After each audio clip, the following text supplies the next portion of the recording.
Cek cek, suaraku kedengaran nggak teman-teman?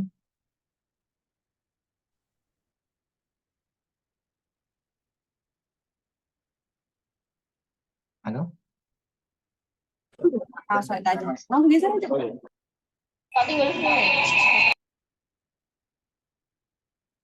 halo, halo, suaraku kedengaran nggak ya? Kedengeran Mas. Oke, makasih Roy atas konfirmasinya. Kita mulai aja ya teman-teman, soalnya ini udah malam juga, jadi kita nggak usah lama-lama. Kita mulai aja praktikum kelas pengganti, praktikum kartografi kelas A dan B ini. Kapan lagi bisa kelas bareng? Ini kita bentar aja ya teman-teman, karena udah malam juga. Bentar aja nanti, ya langsung aja Mas Roy ngasih tugas aja ya. Nggak. Sebentar, sebentar. Saya. The best. Wait. Oke, oke. Nah, teman-teman, seperti sesuai kesepakatan ya yang teman-teman lakukan, bahwa kita akan mengganti kelas praktikum yang harusnya Kamis sama Jumat minggu lalu. Kamis itu untuk kelas B, Jumat itu untuk kelas A. Minggu lalu kebetulan ada libur apa? Kenaikan Isa masih sama cuti bersama. Jadi kita ganti untuk malam ini. Terus minggu ini kita bakal masuk. Nah, minggu depan ini masalah lagi teman-teman. Minggu depan tuh Waisak kalau nggak salah ya. Itu juga libur lagi teman-teman. Ini senang banget nih libur panjang 2 kali dalam sebulan ini.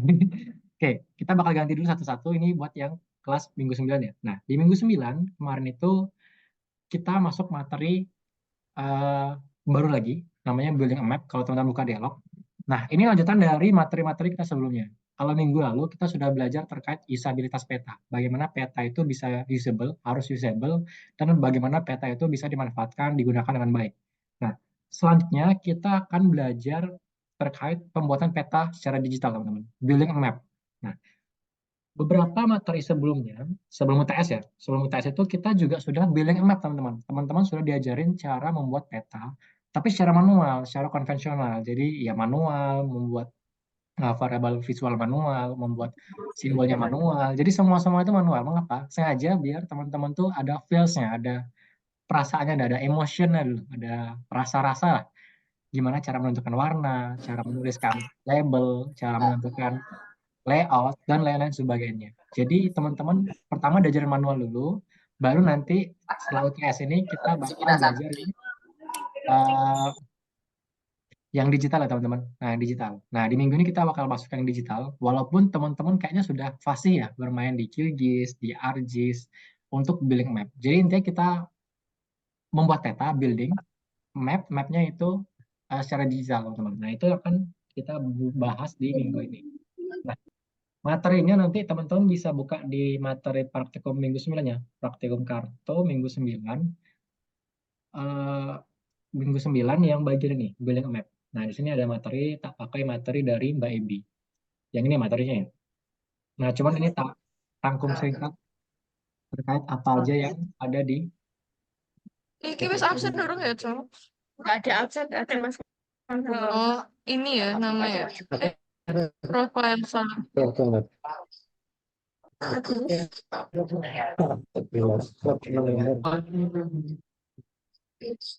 Suaranya udah, tapi nggak tak hidupin. Oke, kita lanjut. Sorry, tadi ngumpul dulu. Nah, satu hal yang teman-teman perlu sadari bahwa peta itu sebenarnya bukan sekedar lembaran kertas, teman-teman. Bukan sekedar lembaran kertas, tapi juga suratan.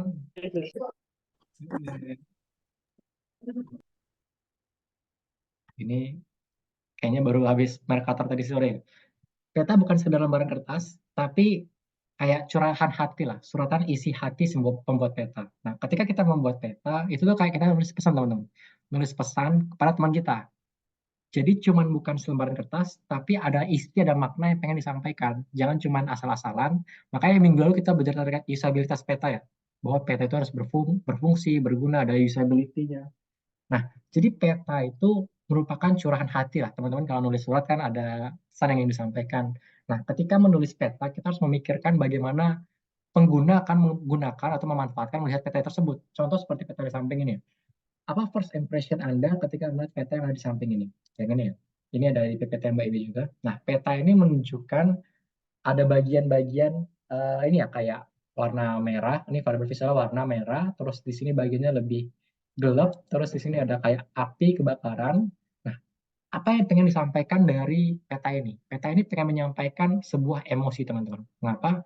Ini peta ini menggambarkan sebuah civil war, sebuah perang sipil lah, perang ya kayak perang yang sedang berlangsung ya di Ukraina maupun di Palestina, Gaza. Nah, perang itu kan sesuatu yang merugikan ya, merugikan, terus marah gitu kan, marah, terus eh, dan lain-lain sebagainya, dan disampaikan oleh si pembuat peta itu dengan bentuk warna merah di sini. Jadi internet Jadi kita, aja sih, apa-apa. Kalau enggak, kemudian bisa. jadi kita teman-teman membuat peta ini, melihat peta ini pertama kali, kelihatan nih, oh peta ini menggambarkan apa nih sesuatu yang eh apa ya kayak disturb sesuatu yang sesuatu yang apa ya mengesalkan ya marah gitu ya karena warnanya itu emosi warnanya itu merah beda sama kaitannya kalau teman-teman lihat yang samping ini yang samping nah yang samping ini kelihatan banget feelsnya itu beda kayak warna biru warnanya air nah di sini petanya menunjukkan terkait badai teman-teman prediksi badai di New York nah badai air biru jadi kayak dikait-kaitin teman-teman ada emosi ada hal yang ingin disampaikan dalam pembuatan peta itu intinya teman-teman jadi ketika membuat peta dalam membuat peta, terus kita pengen layout kartografinya, terutama di peta tematik ya. Kalau peta dasar kan biasanya sudah ada template-nya. Ini peta tematik nih, peta tematik. Kita bicara peta tematik. Peta tematik itu kadang nggak ada standar bakunya, nggak ada ketentuan resmi harus gini, harus gini, harus gini. Terserah si kartografer. Yang penting jelas informasinya usable intinya. Tapi sebenarnya ada hal emosional yang kita sebagai kartografer tuh pengen letakin di situ. Sebagai trademark kita pengen nyampein emosi, perasaan.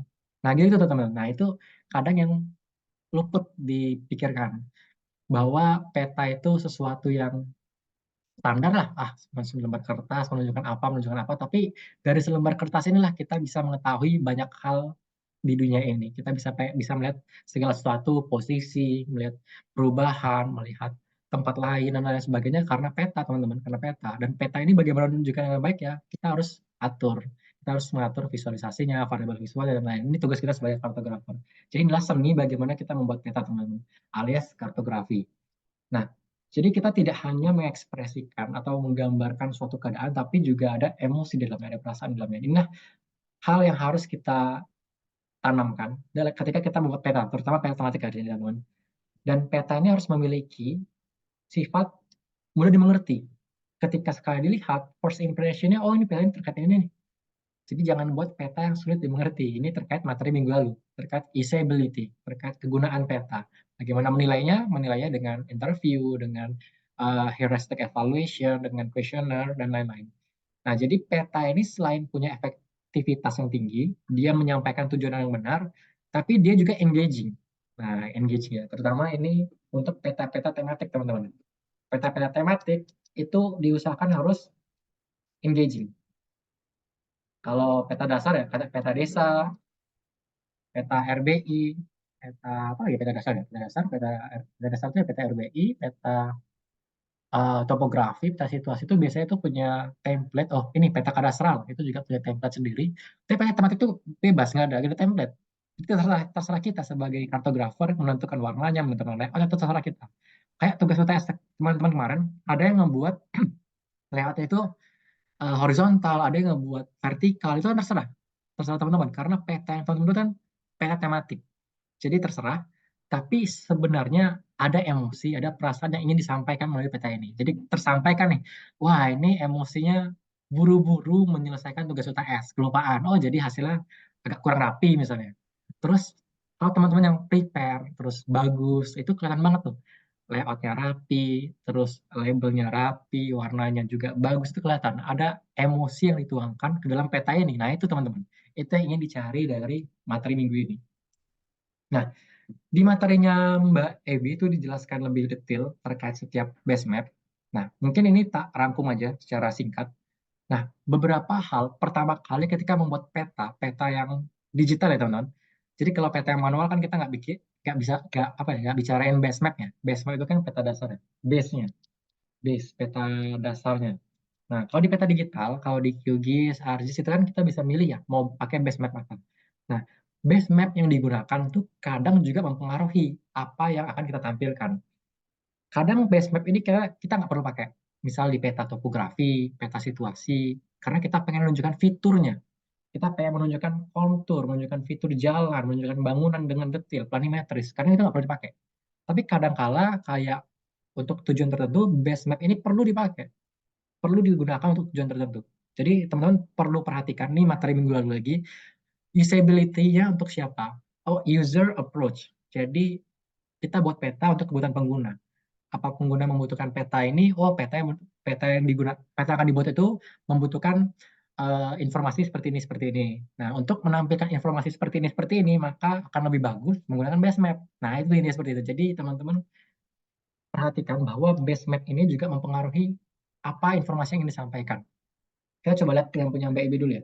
Yang punya Mbak Ibi itu lebih detail apa yang ingin disampaikan base map-nya. Nah, pertama itu ada street map, teman-teman. Ini kayak punya OSM ya. Kalau OSM itu kan kayak fokusnya di street ya. Ada Google Street juga sih. Ada Street Maps. Jadi Street Maps ini pentingnya adalah digunakan untuk navigasi, teman-teman. Nah, kalau teman-teman pengen ngebuat peta navigasi, peta yang menunjukkan suatu perjalanan atau perpindahan posisi dari satu titik ke titik lain. Nah, itu cocok menggunakan street map. Nah, beda nanti kalau misalnya teman pilih base map untuk aerial imagery. Nah, itu beda lagi apa yang ingin disampaikan. Jadi teman-teman perhatikan apa yang ingin disampaikan itu sesuai dengan base map-nya. Misalnya teman-teman pengen buat peta navigasi nih, oh lebih bagus pakai street map dibandingkan aerial map. Nah, itu beda seperti itu.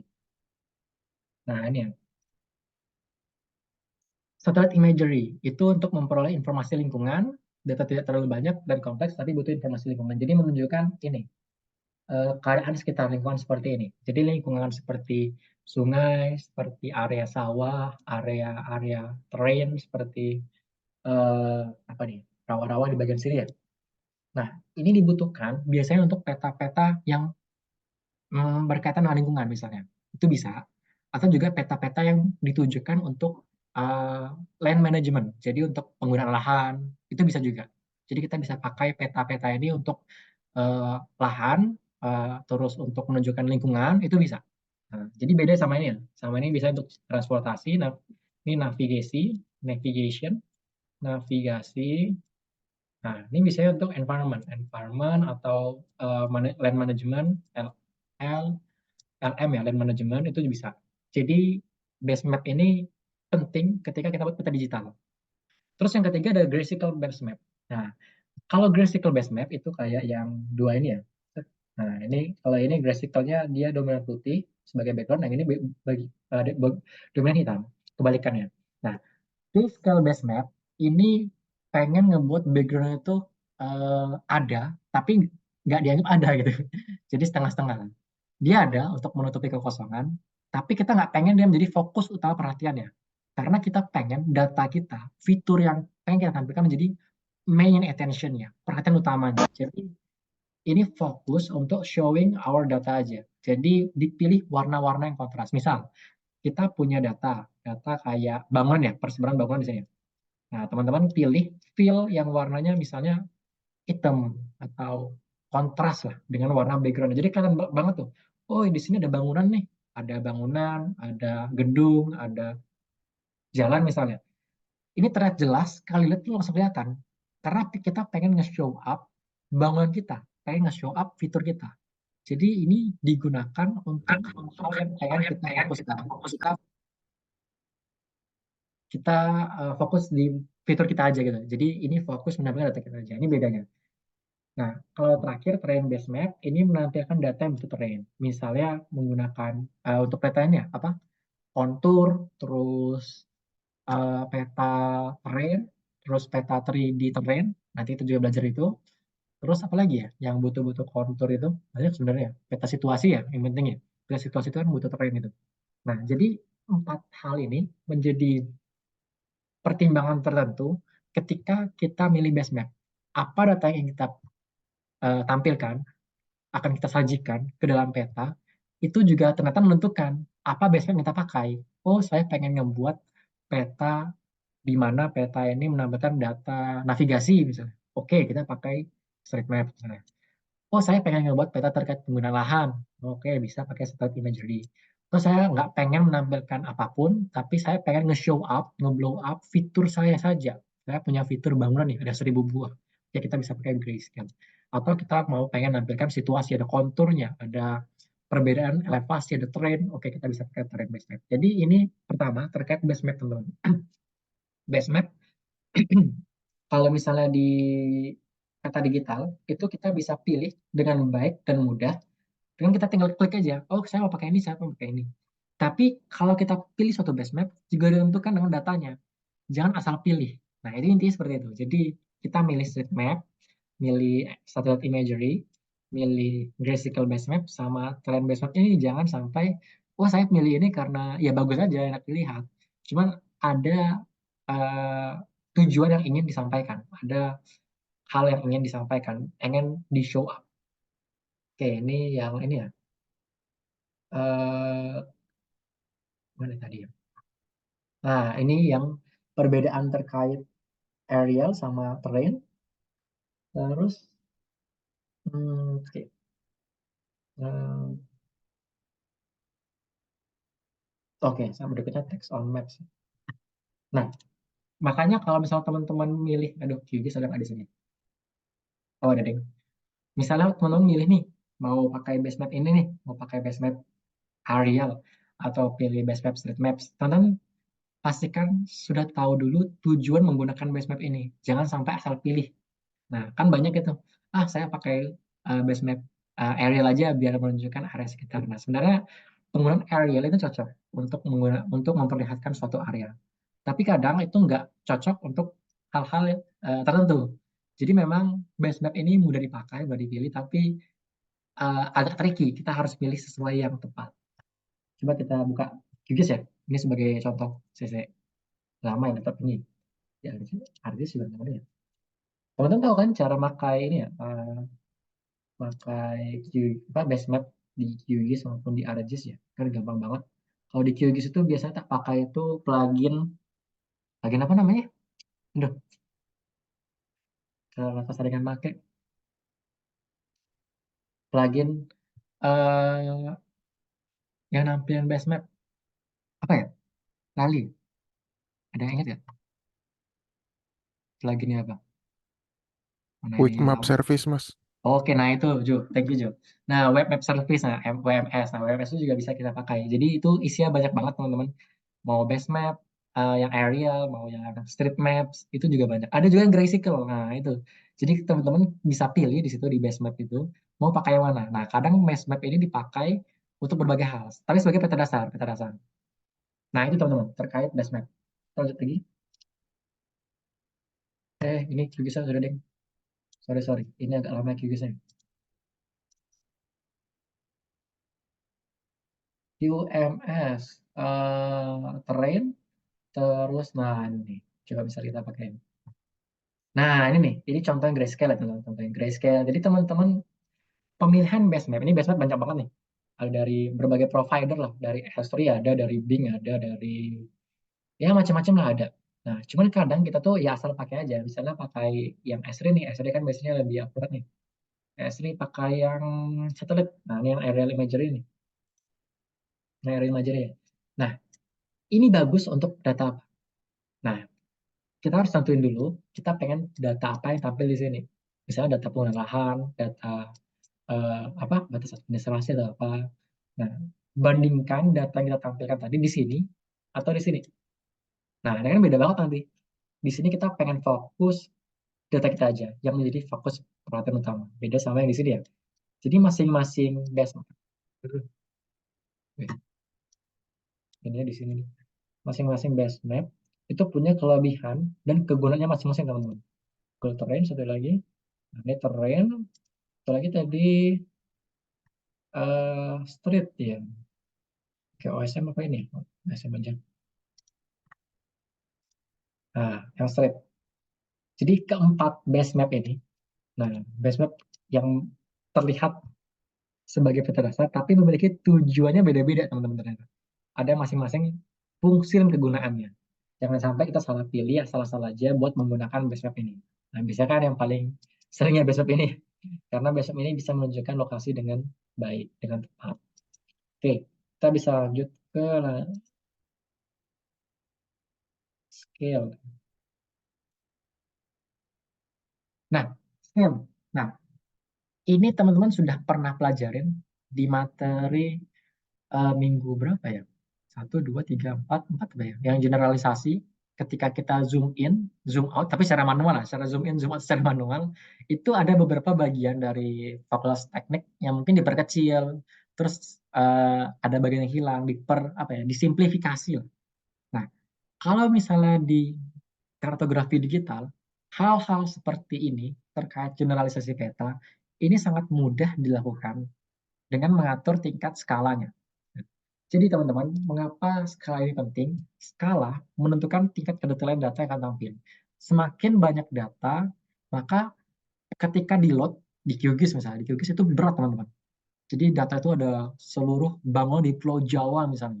Teman-teman menampilkan itu di QGIS ya, itu kan datanya berat banget kan. Nah, teman-teman bisa memsimplifikasi, mengeneralisasi. Jadi ketika kelihatan Pulau Jawanya aja, mirip ya, Pulau Jawa misalnya. Jadi yang muncul itu mungkin nggak semua, jadi disimplifikasi. Tapi ketika di zoom in, nah itu baru kelihatan tuh per satu bangunan itu kelihatan semua. Jadi teman-teman bisa menentukan tingkat kedetailan dari suatu peta dari skalanya. Jadi kalau misalnya zoom in, maka data atau fitur akan semakin banyak, tapi kalau zoom out, maka akan semakin sedikit. Nah, intinya ini teman-teman pengen melakukan efisiensi.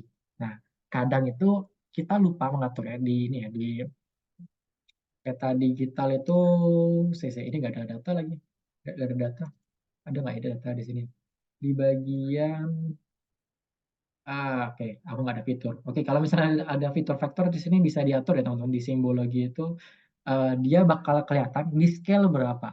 Nah itu sebenarnya ada teman-teman, bisa diatur di QGIS, kayak di RGIS juga bisa.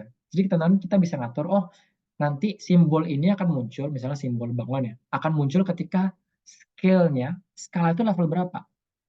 Kalau misalnya skalanya lebih kecil, mungkin dia hilang. Tapi kalau skala lebih gede, itu ada. Nah, itu teman-teman bisa cek di QGIS yang masing-masing. Di QGIS, terus masukin data. Di sini ada data enggak ya? Nah, aku lupa di sini ada data apa enggak. Jadi kita bisa lihat. Nah, disinilah peran penting selain base map ya. Kedua adalah terkait skala. Peran penting skala untuk peta. Skala juga memberikan label pada data. Nah, ini terkait label. Ini enaknya kita punya peta digital. Kalau punya peta digital, kita bisa atur sendiri posisi labelnya. Nah, kalau misalnya peta yang manual kemarin kita punya aturan ya. Aturan kalau misalnya titik itu di sebelah kanan atas, kalau misalnya jalan itu atau paralel itu mengikuti jalannya, kalau misalnya area itu 2/3 dari areanya. Itu ya kalau aturannya. Nah, tapi kalau misalnya di digital kita bisa atur posisinya di mana, bisa fix atau berubah-berubah tergantung zoom in zoom out-nya. Nah, itu bisa teman-teman. Jadi penggunaan skala itu sangat penting di peta digital. Nanti teman-teman bakal ngerasain efeknya itu, terasa banget di peta web, terutama yang peta web yang statis atau dinamis, itu bakal terasa banget penggunaan skala itu berpengaruh banget.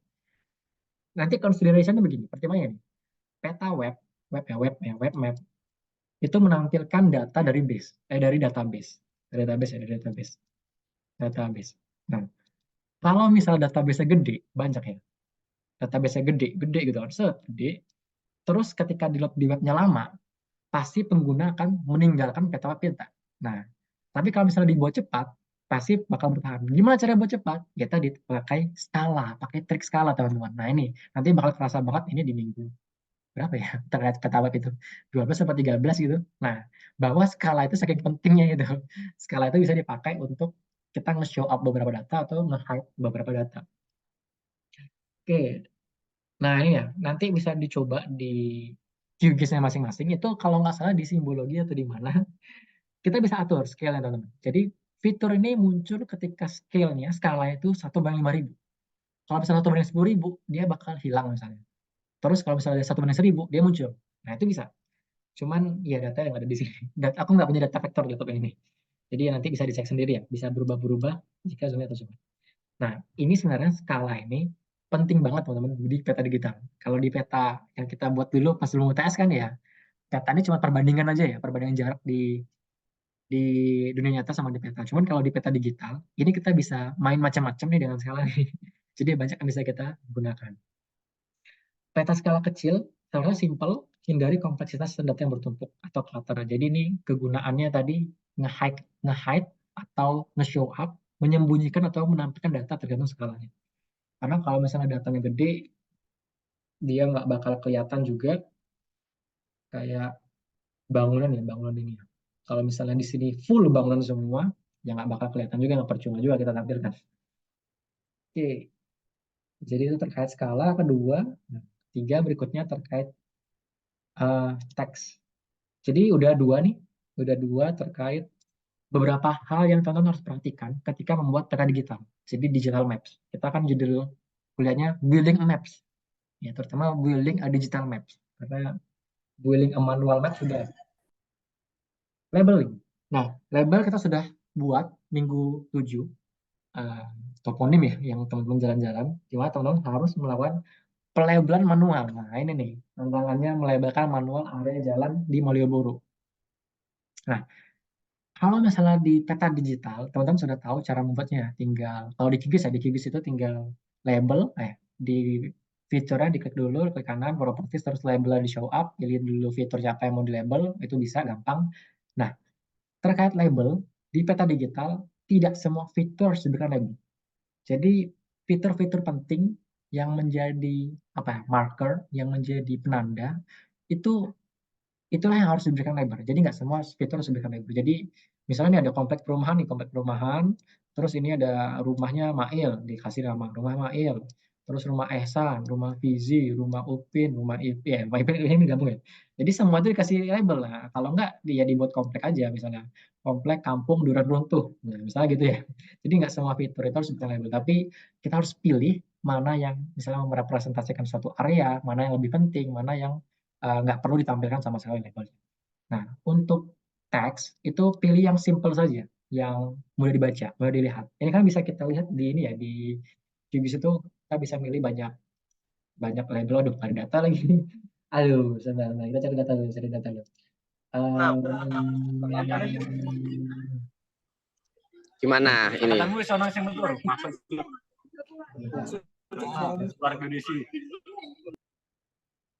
Riset data FT kan? Oh, ada data tadi saya.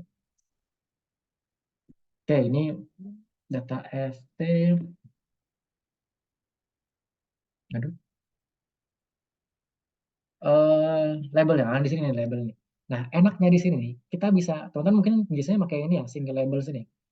Nah, di beberapa aplikasi, kita bisa ngatur berbagai hal terkait labeling. Nah, terkait ini ya, labels, kita bisa pilih single label, rule based label, atau blocking, atau kalau di ArcGIS mungkin beda lagi ya. Nah, inilah poin plusnya. Kita bermain di kartografi digital. Kita bisa dengan bebas mengeksplorasi bagaimana label itu tampilkan. Nah, kalau single label, saya pengen nampilin satu data aja ya, satu label aja. Terus kita bisa atur fontnya dan lain sebagainya macam. Nah, kalau rule based itu dia bakal melakukan labeling berdasarkan aturan tertentu. Nah, kita bisa membuat kayak priority gitu. Jadi label ini bakal dimunculkan lebih lebih atas dibandingkan label yang lain. Itu bisa.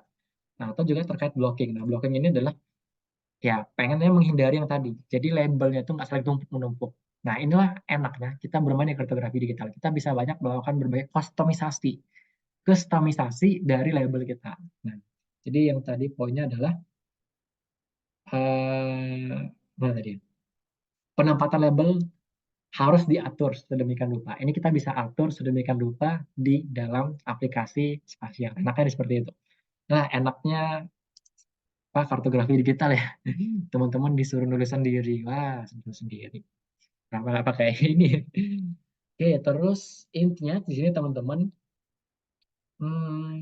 label memberikan informasi secara langsung pada peta.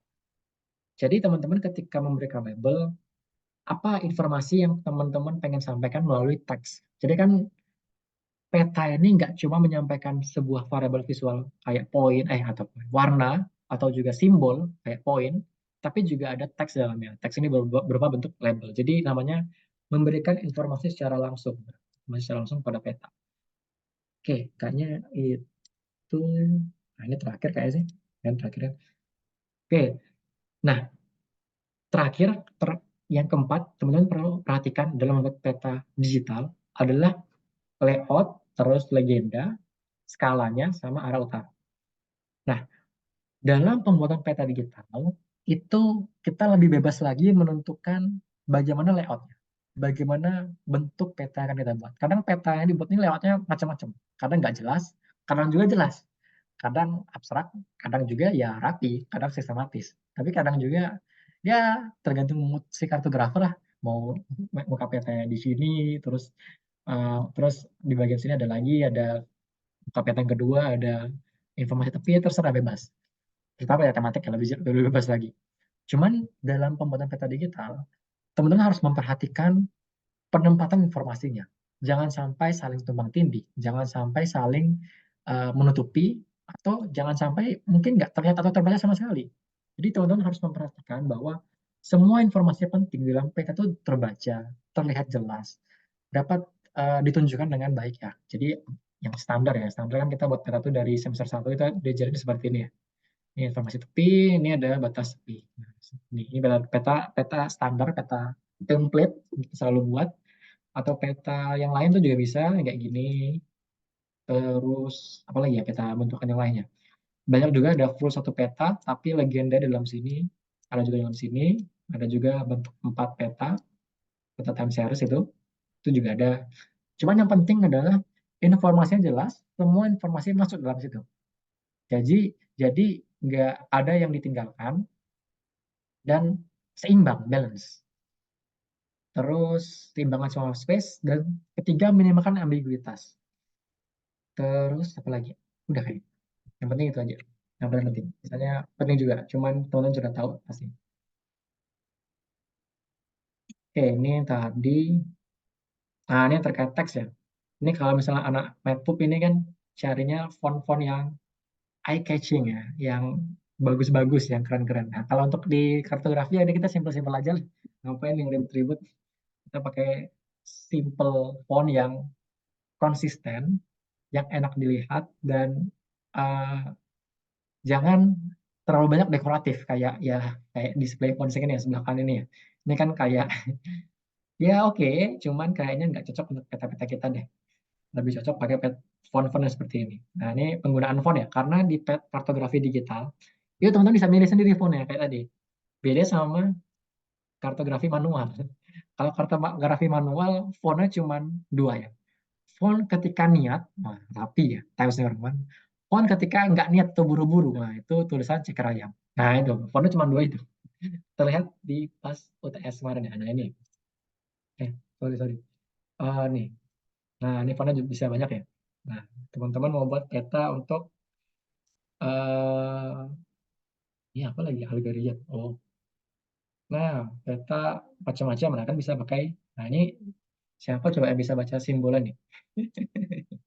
Jadi pemilihan font itu ya jangan macam-macam lah, ya simpel-simpel aja kalau buat peta digital.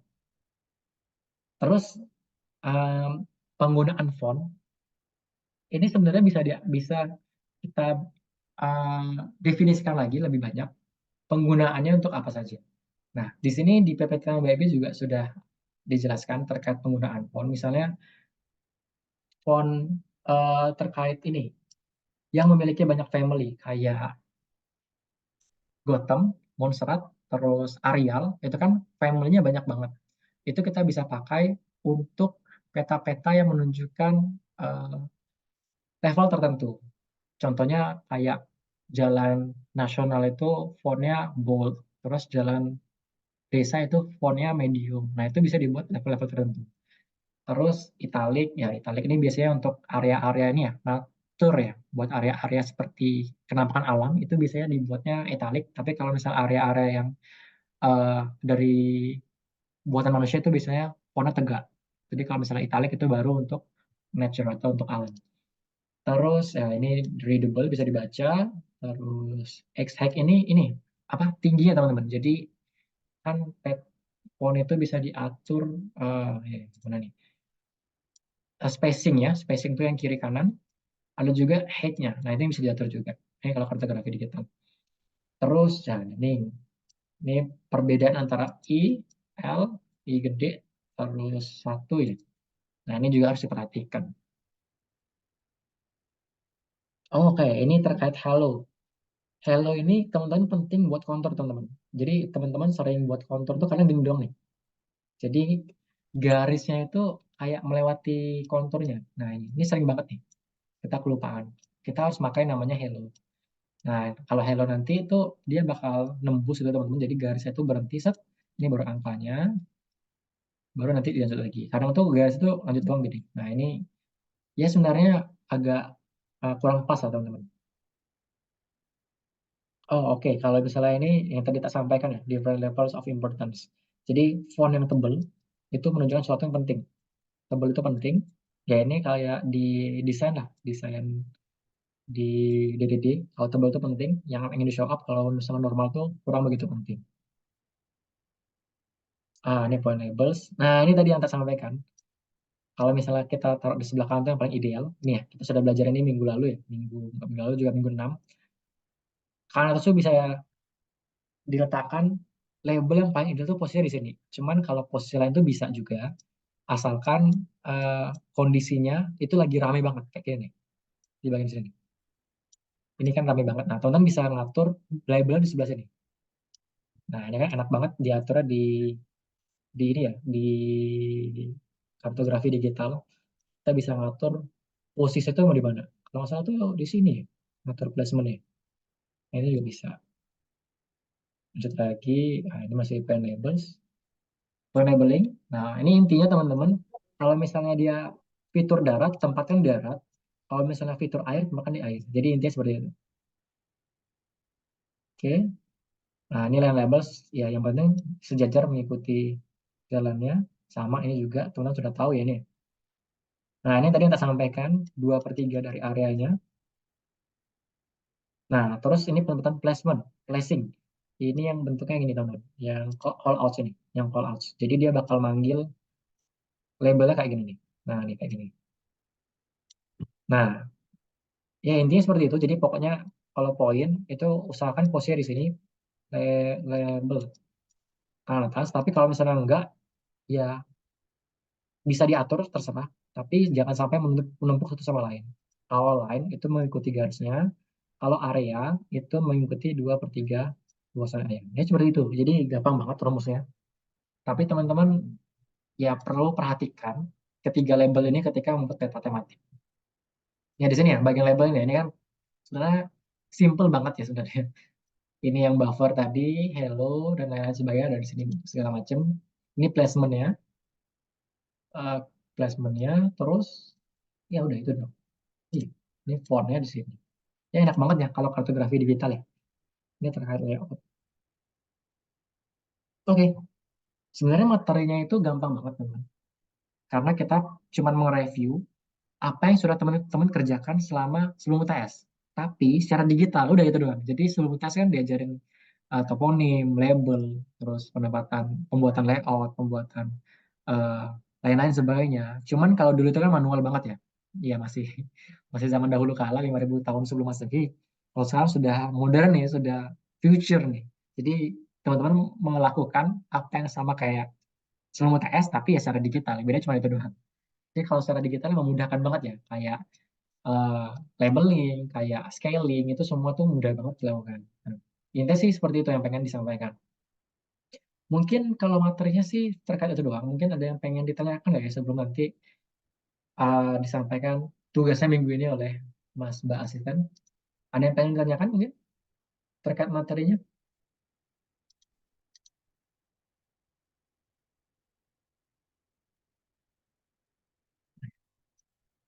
Hmm. Ada terkait materinya. Materinya cukup ya straightforward ya minggu ini. Jadi cuman membahas terkait apa saja komponen yang harus diperhatikan ketika membuat data digital.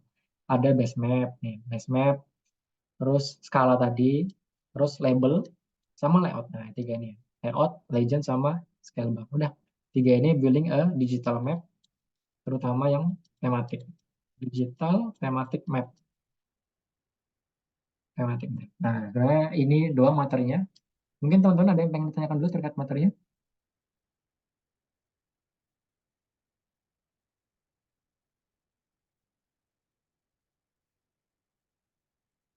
Belum ada, oke, kayaknya cukup. Boleh duduk teman-teman ya, jangan di belakang. Oke?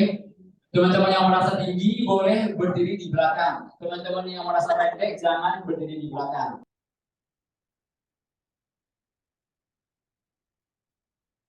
Oke, kayaknya masih cukup jelas ya. Nanti kalau misalnya ada pertanyaan kita bisa bahas di minggu ini ya kan, kami cuma ketemu lagi kok. Nggak ada. Oke, kayaknya nggak ada. Kalau misalnya nggak ada, mungkin kita bisa lanjut ke gimana nih? Rizal nih on mic nih. Mau nanya nggak, Zal?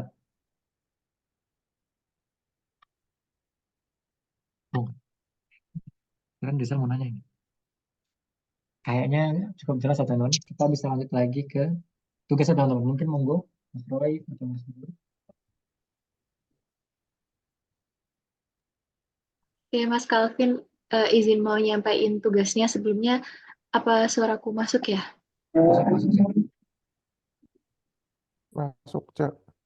Oke, makasih.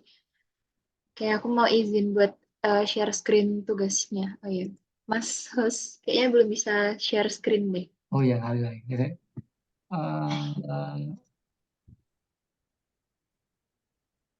Oke, coba aja. Oke, Mas. Makasih, Mas Calvin. Yep. Aku izin mau share screen ya, teman-teman. Oke. Nah, ini juga udah ditaruh di itu sih, di Elok juga udah ada.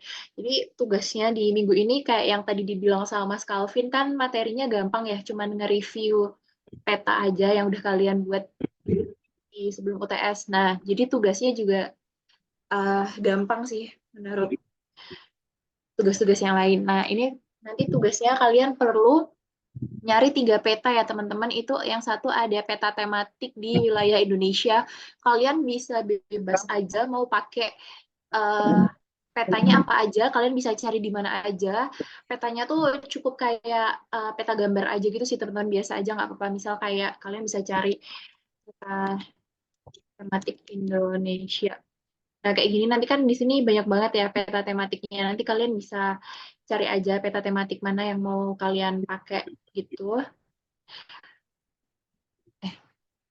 Ke, ke pause ya? Oke, sorry. Terus selanjutnya kalian pakai peta interaktif yang ada di web. Nah, kalau ini peta interaktif kayak yang minggu lalu, teman-teman. Kayak yang buat tugas kelompok itu kan pakai peta interaktif. Nah, kayak gitu kalian bisa pakai. Terus ini yang ketiga ada peta hasil pekerjaan mata kuliah SIG. Kan kalian di semester lalu udah ada mata kuliah SIG. Nah, itu kan kalian menghasilkan output peta yang udah layouting dan lain-lain ya. Nah, itu kalian bisa pakai punya masing-masing, tugasnya masing-masing kalian pakai. Jadi total ada 3 peta. Nah, nanti petanya diapain? Petanya itu kalian review peta-peta tersebut dengan memperhatikan kayak pemilihan variabel visual, muka peta, base map, scale, labeling, layout, dan lain-lain kalian bisa tambahin, tapi minimal ini ya teman-teman. Kayak misalkan variabel visual itu kan ada kayak value dan lain-lain gitu. Nah, kalian bisa tentukan peta yang kalian pakai itu dia menggunakan variabel visualnya apa. Kayak gitu. Cuman di review aja ya. Terus selanjutnya kalian bisa tampilkan detail peta yang kalian review. Ya kalian tampilin aja peta yang kalian review itu apa aja, terus isinya apa aja. Kayak misalkan informasi tepinya itu kalian bisa kasih kayak judulnya, arahnya itu kalian detilin gitu. Arah utara maksudnya, terus kayak sistem grid-nya itu apa, misal kayak gitu bisa sih kalian jelasin. Terus skala peta yang digunakan itu kayak gimana gitu. Itu masuk ke tampilan detail. Terus reviewnya ini kalian tulis dengan menggunakan metode analisis deskriptif. Metode analisis deskriptif ini ya biasa ya teman-teman dideskripsikan, nggak pakai angka, nggak pakai statistik gitu, cuman dideskripsiin aja. Kayak misalkan pakai kalimat lah, misalkan kayak arah utara yang digunakan pada peta bla bla bla. terlalu kompleks atau apa gitu. Terus kalian bisa kasih nih rekomendasi perbaikan pada peta yang di-review. Kalian bisa rekomendasiin kayak petanya ini sebaiknya kayak gimana. Misalkan kayak ada beberapa rekomendasi yang dapat saya tambahkan pada peta bla bla bla gitu. Terus contohnya kayak variabel visual yang bisa digunakan di peta tersebut adalah seperti ini gitu. Pokoknya rekomendasi yang terbaik menurut kalian. Udah gitu aja sih. Terus disampaikan dengan bahasa Indonesia yang baik, benar dan padat. Pokoknya kalian kayak membuat sebuah deskripsi tentang peta-peta ini, ketiga peta dengan sangat jelas ya. Karena oh ya teman-teman, karena tugasnya ini kan cenderung gampang ya. Jadi kalian mendingan kayak yang bener-bener lengkap gitu loh. Jangan karena tugasnya gampang, jadi kalian kayak ngegampangin terus kalian bikinnya asal-asalan. Justru karena gampang, jadi kalian harus bisa mengerjakan dengan semaksimal mungkin kayak gitu. Kalau tugasnya gitu aja. Mungkin teman-teman asisten lain ada yang mau menambahkan? Oh iya, teman-teman ini nanti tugasnya itu dikumpulinnya dalam bentuk laporan praktikum ya. Nanti formatnya kayak biasa, kayak ada cover, mata acara, tujuan, dasar teori, pelaksanaan praktikum, alat bahan, hasil pembahasan, dan lain-lain. Itu sih cukup gampang juga tugasnya. Mungkin bisa langsung dicicil aja. Oh iya, ini soft file aja ya teman-teman, nggak perlu kalian print. Nggak apa-apa sih. Jadi kalian bisa nambahin gambar-gambar yang warna-warni semenarik mungkin di laporan kalian karena di print. Dan um, untuk batas halamannya mungkin apakah ada teman-teman asisten untuk batas halamannya atau tidak? Maksimal 15 halaman.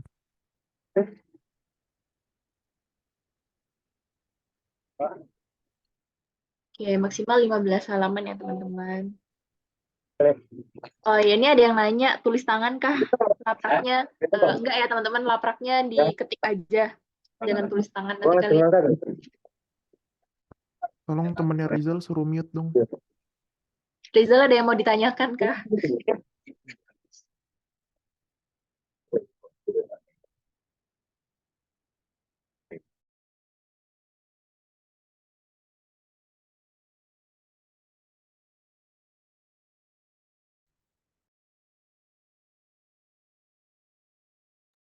Oke, gimana teman-teman ada yang mau ditanyakan lagi?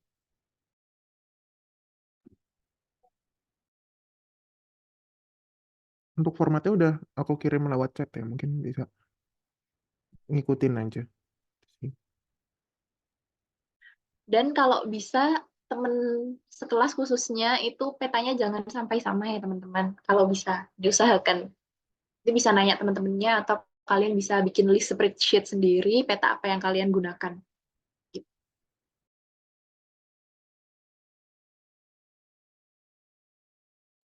Oh iya, aku mau nyampein sedikit teman-teman, untuk praktikum minggu ini udah mulai bawa laptop ya. Tuh.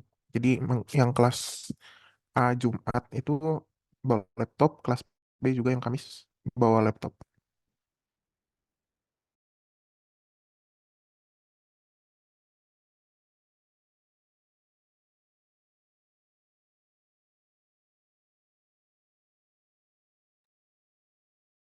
Oke, mungkin kayaknya untuk penugasan minggu ini cukup kayak gitu aja sih teman-teman dari kita.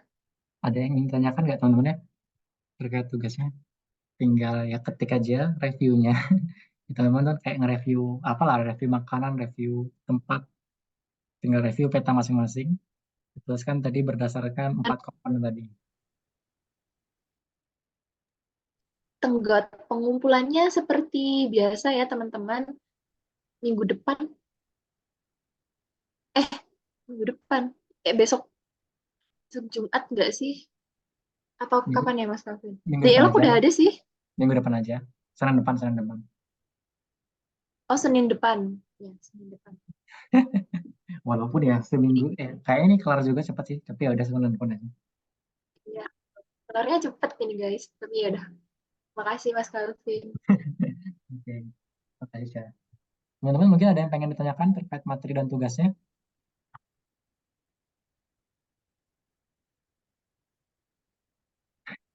Makasih. Ini dimundurin pengumpulannya aja enak baru seneng.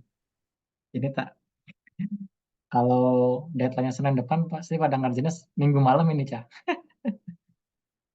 Minggu malam. Kayaknya sih Mas, deadliner. Oke, nggak ada? Sudah 50 menit nih. 50 menit kita bertemu. Ada Sepertinya yang aman, Mas. aman, oke. Misalnya aman, ada yang chat. Belum ada, belum ada, oke. Oke, kalau misalnya belum ada, mungkin sekian dari praktikum kita. Jadi nanti eh, pas masuk aja ya, absennya tanda tangan 2 kali berarti ya. Nah, yang di sini masuk, terus nanti Kamis Jumat kan ketemu lagi kan kita. Ntar pas absennya nanti pas di ketemu aja, kita absen, tanda tangan 2 kali. Oke, mungkin sekian yang dapat saya dan Mas Mbak Asisten sampaikan. Jangan lupa dikerjakan tugasnya. Kita bakal ketemu lagi Kamis Jumat, Kamis kelas B ya, Kamis kelas B, Jumat kelas A. Jangan lupa bawa laptop masing-masing karena kita sudah masuk ke kartografi kita. Oke, mungkin sekian yang dapat saya dan Mas Mbak Asisten sampaikan. Terima kasih atas kehadirannya pada kelas malam hari ini. Kita tutup ya teman-teman. Terima kasih. Wassalamualaikum warahmatullahi wabarakatuh. Waalaikumsalam warahmatullahi wabarakatuh.